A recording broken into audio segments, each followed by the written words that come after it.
Friends. ఈరోజు నేను బంగాళదుంప కర్రీ చేశా.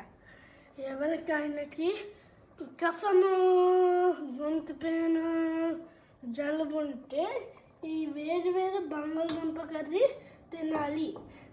ఇంగ్రీడియంట్స్ ఫస్ట్ చెప్పనా? నేను ఫస్ట్ టమాటా కట్ చేసి, ఆనియన్స్ కట్ చేసి, బంగాళదుంప ఇంకా పచ్చిమిర్చికాయలు, తర్వాత ఇట్లాగా స్పిన్ చేసా.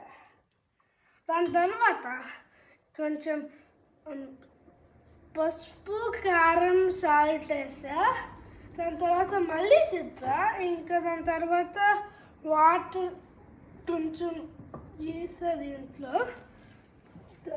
ఇప్పుడు చూడండి ఎంత మంచిగా టర్న్ అయ్యిందో.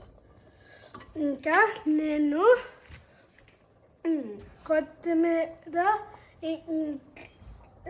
కొత్తిమీర కట్ చేసి యాడ్ చేసా. ఇంకా తిప్పా. దాని తర్వాత అంతే. చూడండి ఎంత మంచిగా అయిపోయిందో.